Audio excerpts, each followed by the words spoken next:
Today, I'm going to talk about 5 unusual things I do when I want to reduce inflammation quickly and reset leptin levels. My name is Sarah. Welcome back to the Sarah Kleiner Wellness YouTube channel. I'm also going to post this on the Evolving Wellness audio only podcast. So, welcome back.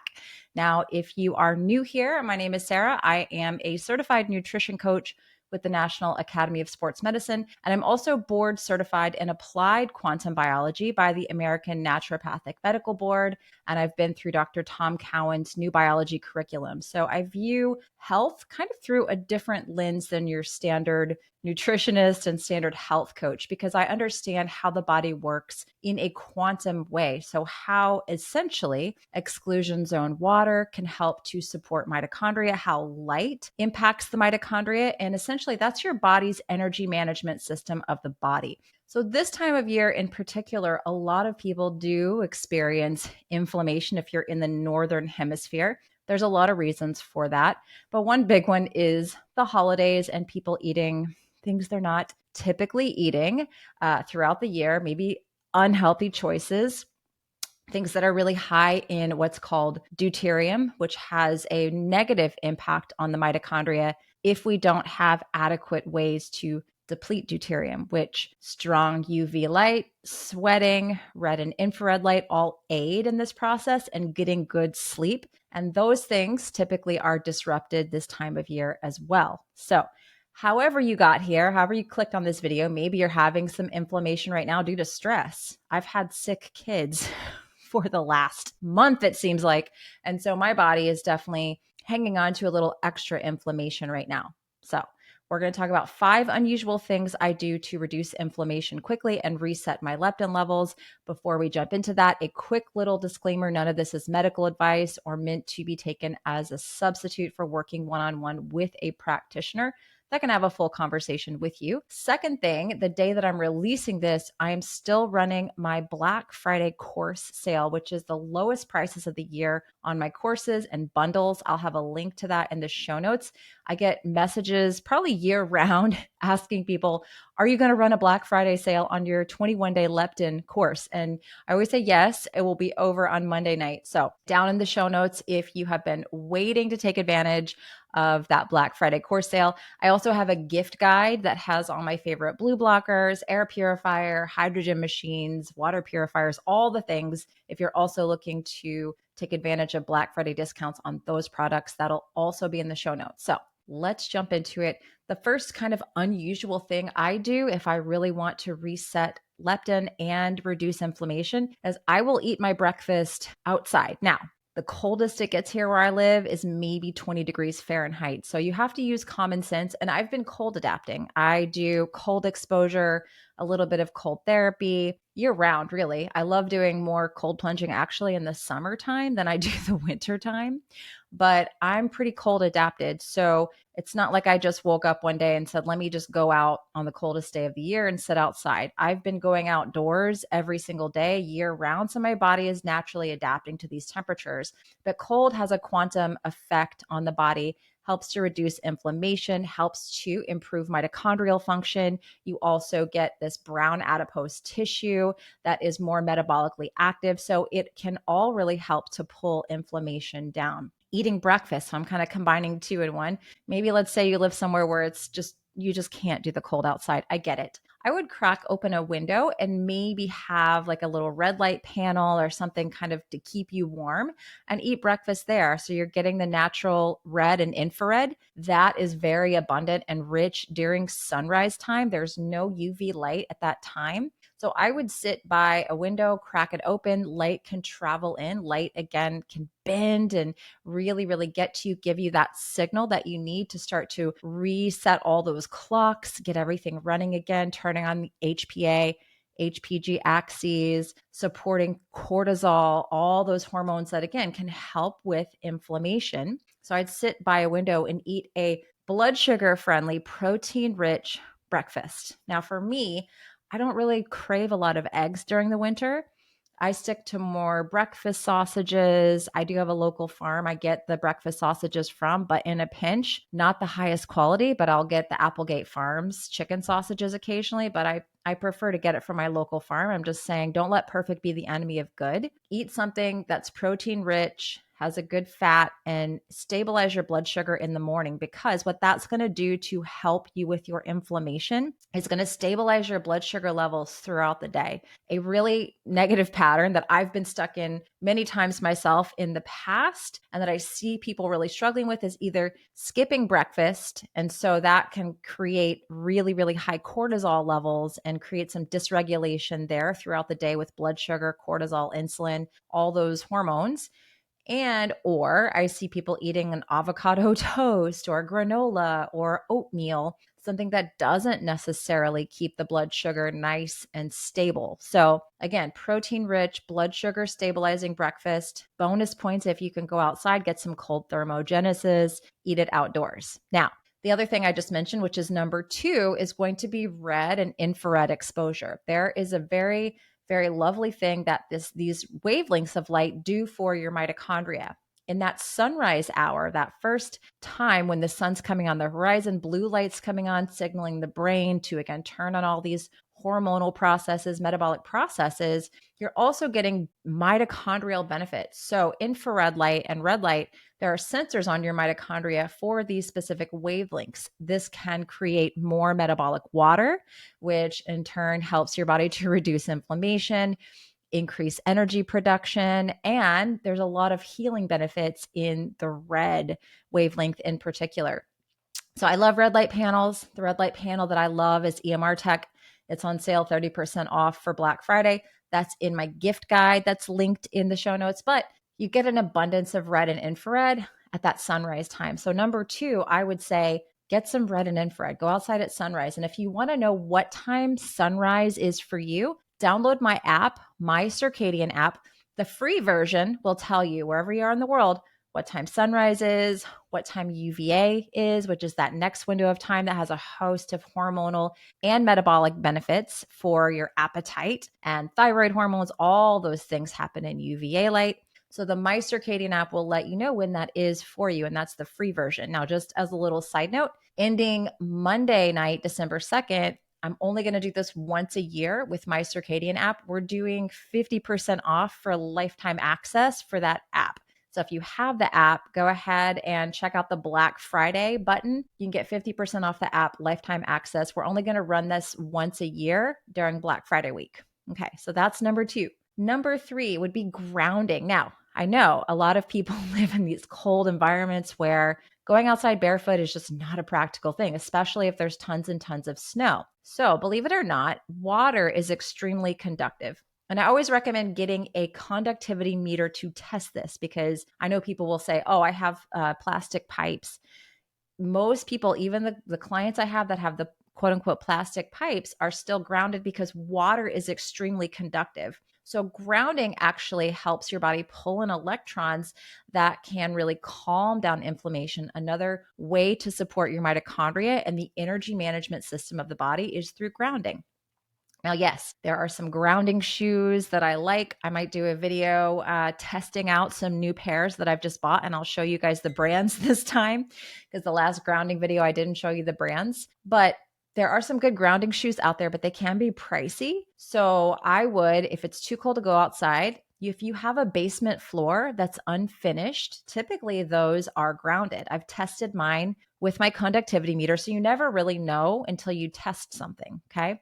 So with my conductivity meter, I have tested myself standing on my basement floor, which is unfinished. I'm grounded there. I've tested myself laying in the bathtub. I'm grounded there. I've tested myself washing the dishes. Not really a fun one, but I'm also grounded there. So when I'm doing the dishes, I feel all these electrons being pulled into my body to calm down the inflammation. So that's another thing that you can do. Taking a shower, a lot of people are grounded there. And then if you're outdoors, you can touch a live tree. You can touch a rock that's connected to the ground.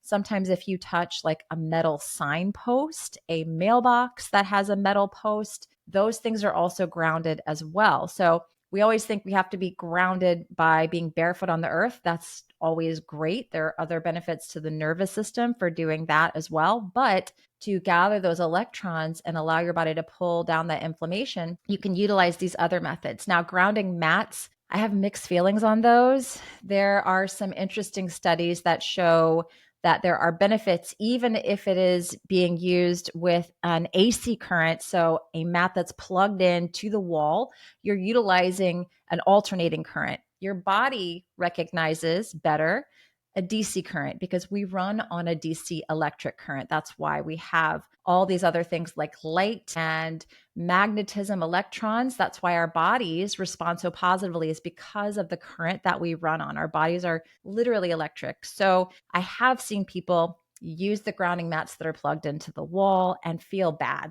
feel worse. And then I've even had some people that plug the grounding rod into their yard with the copper, pull, and feel really bad as well. And that depends on where the person lives. So when Dr. Sarah Pugh was staying here with me, she did that. She did that here, down here in my office. She plugged in a rod to my yard, pulled it in here, put the sheets onto the bed, felt terrible. She actually ended up sleeping in the backyard with all the pine trees for like 2 to 3 days just to recover from it. She said that's what she had to do. And so I see that with clients as well. And the clients that love the grounding sheets and say they work well, a lot of them live in really rural areas where they don't have a lot of neighbors, a lot of electricity running underground that is going to be attracted to that rod that you're plugging in the ground. So there's always nuance when it comes to these grounding sheets, grounding mats. I know Dr. Laura Conover, she has a dirty electricity filter that you can use for some of these mats and blankets and things like that. But I always say, let's try to utilize things that don't cost us money and err on the side of caution with a lot of these grounding materials, especially the grounding sheets. I've really seen that go either way. So just word to the wise with grounding. Now, the next thing is hydration. So you really, really want to, and I don't have any water in here, drink good, clean mineral water. Now, hydrogen can also help structuring the water, and adding a little bit of hydrogen can also help bring down inflammation because structured water can actually donate electrons. There's a quantum effect of structured water on the mitochondria. So it can essentially donate energy to the mitochondria. So that can help to improve energy production and pull down inflammation. Now, I love the Analemma wand. I know that, oh, sorry, I got a text message there. I forgot it is a Sunday that I'm recording this and I did not turn off my notifications. So the Analemma wand is 25% off right now. I'll put a link to that in my gift guide that is down there in the show notes. But just a little secret with structured water, not even really a secret. All you need to do is say a prayer, say an intention, and that can structure the water. All you have to do to prove that is look at Dr. Masaru Emoto's work and Veda Austin's work. And so having an Analemma wand, having a vortexer, a swirl, one of these things can, sure, be helpful, be a nice tool, but do you need to go out and spend the money on it? Only if you really feel like it. I do like having my wand, but I feel like it's just kind of a conduit for putting intention in the water. That, again, also puts electrons into the electron transport chain, can serve it as electron donor. Hydrogen is a selective antioxidant. And so what it does in the mitochondria is it cleans up inflammation, reactive oxygen species. It actually is a smart antioxidant. So it doesn't, a selective antioxidant. It's not going to take away too much of the ROS because ROS, they're signaling molecules. So they're not all bad. We need some of those in the mitochondria. But hydrogen, essentially, if you don't have enough, it donates. And if you have too much, it pulls down inflammation. You can get hydrogen tablets on Amazon. You can also check out my gift guide. I have 2 hydrogen generators that are on sale for Black Friday. The Holy Hydrogen is $500 off with code Sarah K. And then the 2 Axiom machines, the HW600 is $1,500 off with code Sarah K 6000.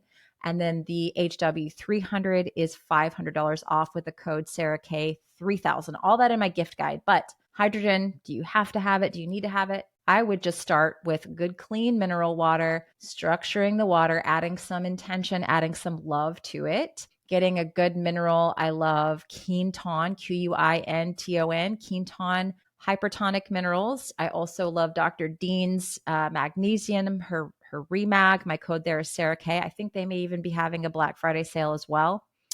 And just stir and drink. So hydration is super important to help pull down the inflammation. And the last thing I have on my list to really help support your body if you're dealing with inflammation is sticking to single ingredient seasonal foods. Now, food is a form of information. It's a form of light, and it's telling your body, hey, it's this time of day and it's this time of year. In the winter, especially if you're in the northern hemisphere, there is this kind of tendency to eat very high deuterium foods, foods that are out of season, foods that perhaps have seed oils in them, which are very high in deuterium, foods that are very processed. And this is very stressful on the mitochondria. It actually slows down mitochondrial function. Everything that I see in health comes down to how well do your mitochondria work and how well, which mitochondria make water at step 4 of the electron transport chain. And then we have exclusion zone water. Our body is 99% water by molecular volume. And it's this exclusion zone water. It's negatively charged. And so how well can your body make water and how well can your body hold on to water? This will also impact your inflammation level. So we want to do everything we can to support the mitochondria, proper light signaling, proper hydration, sleeping, light exposure, all these things, very, very important. But the foods that we eat, when the mitochondria has to say, okay, what is this? What is this? Remember, the mitochondria see information. It could be information in the form of grounding, pulling in electrons from grounding, pulling in information, light information from sunlight, from a red light therapy panel. All this is information that the electron transport chain has to process. So if you're putting in a food and it's the middle of December, let's say, but you're eating something that's typically only eaten in the middle of June, or it's just a processed sugar cookie, cake, whatever. Not going to knock that. Not going to say you can never eat those foods. When your body becomes extremely resilient, your mitochondria work very well. You have all these things, your light and dark cycles dialed in very well. You can probably eat some of these things every now and then and not have a terrible inflammation storm. But if you're really trying to get inflammation dialed in and optimize mitochondrial function, you're going to want to try to stick to in-season local foods. Now, if you're in somewhere that's very far north and maybe nothing's growing right now, you've got meat, you've got your wild seafood is very helpful for pulling down the inflammation. You've also got cellar stable produce. I think those can be really helpful. Fermented foods. So the other thing about the eating, if you're trying to pull down the inflammation, you really want to do your best to stick to this and not, kilter off yourself. But as a thing to just regular basis with your eating, you don't have to be absolutely perfect. And I always say that eating something grown in a greenhouse is always going to be recognized and utilized by your body better than a bag of Doritos, right? So there's a gold standard, and then hey, we're doing all right. We're doing pretty good. So I would say the last thing when it comes to food, try to stick to unprocessed, whole, single ingredient foods. And that's also going to be very supportive in helping to pull down inflammation in your body. All right, short little episode here. I hope this was super helpful. I hope if you're in the US, you've had a really, really happy holiday. Again, if you have been waiting for courses, bundles, all that stuff, deals to be on sale, the time is running out. I'll put those links down in the show notes and make sure you're subscribed. I will be doing lots of videos like this through the holidays to get you through, to stay encouraged. And I will talk with you again very soon.